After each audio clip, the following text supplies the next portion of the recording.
Hörmətli cənab prezident, hörmətli xanımlar və cənablar, ilk növbədə cənab prezident sizi bir daha Azərbaycanda, Qarabağda salamlayıram. Azərbaycana xoş gəlmisiniz. Şadam ki, Slovakiya-Azərbaycan əlaqələrinin inkişafı uğurla gedir. Bizim siyasi təmaslarımız müntəzəm xarakter alır. Keçən ilin sonunda Slovakiyaya rəsmi səfərimi məmnunluqla xatırlayıram və mənə göstərilən qonaqpərvərliyə görə bir daha sizə təşəkkürümü bildirmək istəyirəm. Doğrudan da belə dinamik əlaqələrin inkişafı iki tərəfin niyyətini göstərir.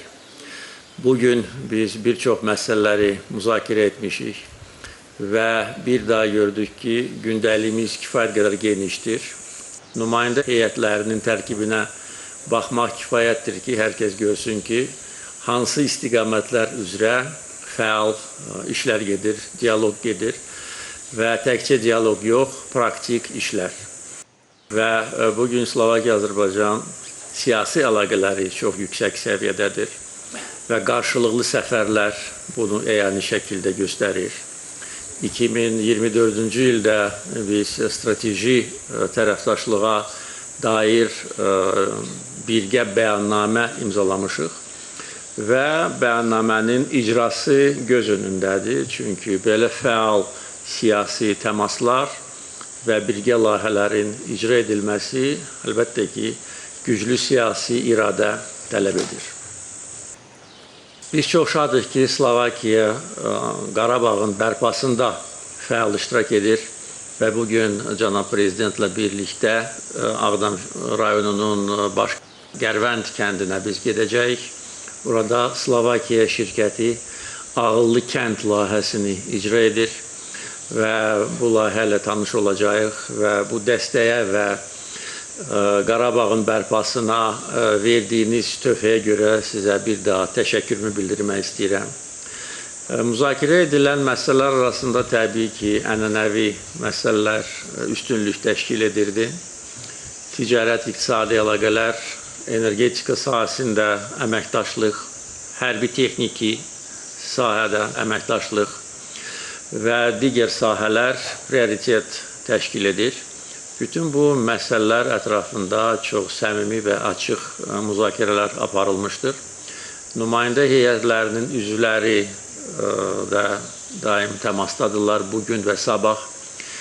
Prezidentin səfəri sabah Bakıda davam etdiriləcək və bir daha mənim dəvətimi qəbul etdiyi üçün və səfərini o cümlədən Qarabağa etdiyi üçün cənab prezidentə öz təşəkkürümü bildirmək istəyirəm. Bu bir daha münasibətlərimizin nə qədər səmimi və mehriban olduğunu göstərir. Və əminəm ki, bundan sonra da bu münasibətlər uğurla inkişaf edəcək. Çünki biz konkret işlərin tərəfdarıyıq. Hər iki tərəfli münasibətlərə çox böyük önəm verir. Və deyə bilərəm ki, son illər ərzində çox güclü tərəfdaşlıq yaradılmışdır. Onu da bildirməliyəm ki, Prezident Pellegrini Azərbaycana ilk dəfə səfər etmir. O deyə bilərəm ki, Slovakiyadan olan yüksək vəzifəli şəxslər arasında birinci insan idi. Hələ əvvəlki vəzifədə Azərbaycana səfər etmişdir. Həm parlamentin sədri kimi, həm baş nazir kimi, prezident kimi bizim beynəlxalq iqlim konferansında iştirak etmişdir.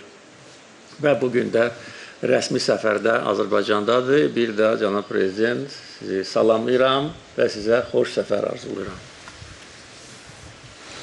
Vážený pán prezident, dovolte, aby som v mene celej delegácie veľmi pekne poďakoval za vrelé privítanie, ako aj za vašu myšlienku realizovať tentokrát oficiálnu návštevu Azerbajdžanu priamo tu, v Karabachu, v meste Šuša. Počas našich osobných stretnutí v minulosti sme veľa o Karabachu a jeho ďalšom rozvoji rozprávali a preto je pre mňa dnes veľká česť, že osobne spolu s mojimi kolegami z delegácie budeme môcť vidieť na vlastné oči ten obrovský posun v rozvoji tohto územia. Chcem vyjadriť rešpekt a obdiv k tomu, čo sa tak krátko a za pár rokov po oslobodení podarilo na tomto území vybudovať. A nesmierne sa teším a sme na to hrdí, že súčasťou tejto obnovy Karabachu sú aj slovenské spoločnosti, ktoré, pevne verím, budú pokračovať aj v ďalších zaujímavých projektoch, ktoré sa tu v Karabachu budú realizovať. Chcem potvrdiť vaše slová, pán prezident, že strategické partnerstvo medzi Slovenskom a Azerbajdžanom naozaj nie je len formálny akt a že medzi našimi krajinami nefungujú len bežné formálne diplomatické vzťahy, ale že sme naozaj spriateľené krajiny. Sme priatelia, ktorí navzájom si majú čo ponúknuť a ktorí naše excelentné vzťahy pretavujú do reálnych projektov a reálnej spolupráce. Takisto som rád, že aj súčasťou mojej delegácie sú významní predstavitelia vlády Slovenskej republiky, ktorí ešte dnes a zajtra budú mať možnosť so svojimi partnerskými kolegami, ministrami azerbajdžanskej vlády rokovať o konkrétnych veciach v oblastiach, ktoré ste, pán prezident, spomenuli. Som veľmi rád, že sú tu aj guvernéri našich národných bank, nielen ministri, ktorí takisto si majú čo povedať. Chcem veľmi pekne poďakovať za otvorenosť, pán prezident, a otvorený a úprimný dialog, ktorý medzi sebou máme, pretože takto má medzi dvoma hlavami štátu dvoch spriateľených krajín fungovať. Slovensko pestuje pragmatické vzťahy a chce mať partnerov a priateľov vo všetkých častiach sveta a ja som veľmi rád, že Azerbajdžan medzi ne patrí. Azerbajdžan je krajina, ktorá je významným regionálnym hráčom v tomto území. Je garantom stability, garantom rozvoja. Je centrom logistických a transportných trás z východu na západ a opačne. Tu zohráva Azerbajdžan významnú úlohu. Chcem poďakovať vám, pán prezident, aj Azerbajdžanu za snahu a rýchlu reakciu pri vypuknutí energetickej krízy, kedy ste boli pripravení a ochotní poskytnúť Slovensku časť svojich plynových zásob a doručiť ich na Slovensko, čím ste významne pomohli vykryť nedostatok, ktorý vznikol po zastavení dodávok plynu cez Ukrajinu. A som veľmi rád, že naši ministri budú môcť aj naďalej pokračovať v rokovaní o hľadaní stabilného riešenia dodávok energií po roku 2027. Veľmi si vážim, pán prezident, že spoločne dnes popoludní pôjdeme do novovybudovanej dediny a chcem veľmi poďakovať aj za tú veľkú česť, že škola, ktorá bude slúžiť všetkým deťom, ktorí budú v tejto dedine a v okolí bývať, bude môcť niesť hrdo meno našej významnej historickej osobnosti Slovenska, generála Milana Rastislava Štefánika, a že tak navždy tu v Karabachu zostane pečať Slovenska a všetky deti a rodičia a učitelia budú nejakým spôsobom spojení so Slovenskom. Nesmierne sa tešíme, že tie vzťahy medzi Slovenskom a Azerbajdžanom nie sú len na ekonomickej úrovni, diplomatickej úrovni, ale že čoraz viac dochádza aj k vzájomným návštevám obyvateľov Azerbajdžanu a Slovenska do našich krajín. Od októbra bude v prevádzke priame letecké spojenie. Som veľmi rád, pán prezident, že po vašej návšteve v Bratislave, kde sme avizovali toto možné spojenie, sa ono stáva a stane sa v roku 2026 realitou, čo ešte viac prepojí naše dve krajiny a zjednoduší vzťahy tak na univerzitnej, ľudskej úrovni, ale samozrejme aj pri podnikateľských aktivitách.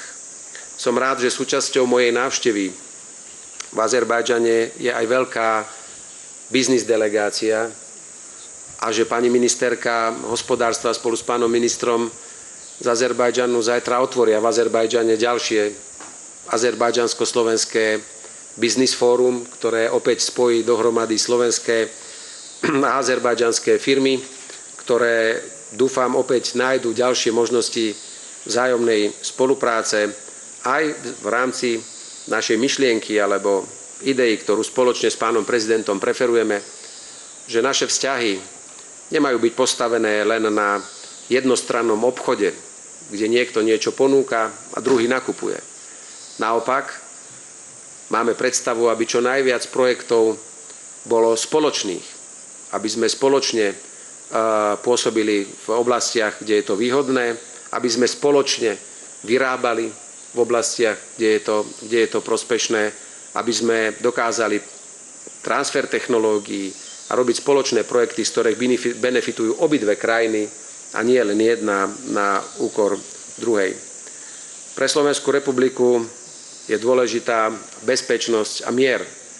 A preto chcem oceniť všetky aktivity pána prezidenta Alijeva aj Azerbajdžanu vo vzťahu k hľadaniu diplomatických riešení napätej situácie v našej oblasti, či už je to vojna medzi Ruskom a Ukrajinou, zložitá situácia na Blízkom východe. A na Slovensku pevne veríme, že aj európski hráči popri intenzívnych snahách o ďalšie zbrojenie a finančné podporovanie prebiehajúcich vojen budú čoraz viac energie venovať hľadaniu diplomatických riešení za okrúhlym stolom, aby sme čo najskôr z nášho kontinentu dostali vojnu preč a aby sme sa opäť mohli venovať rozvoju všetkých tých regiónov, ktoré si rozvoj zaslúžia.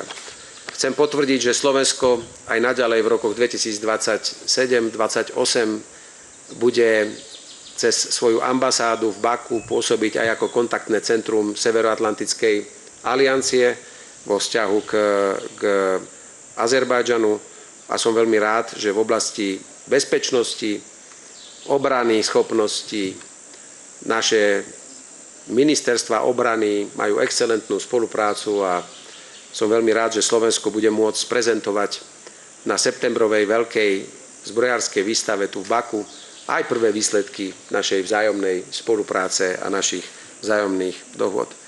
Pán prezident, ďakujem veľmi pekne za možnosť stráviť čas tu v Karabachu aj v Baku.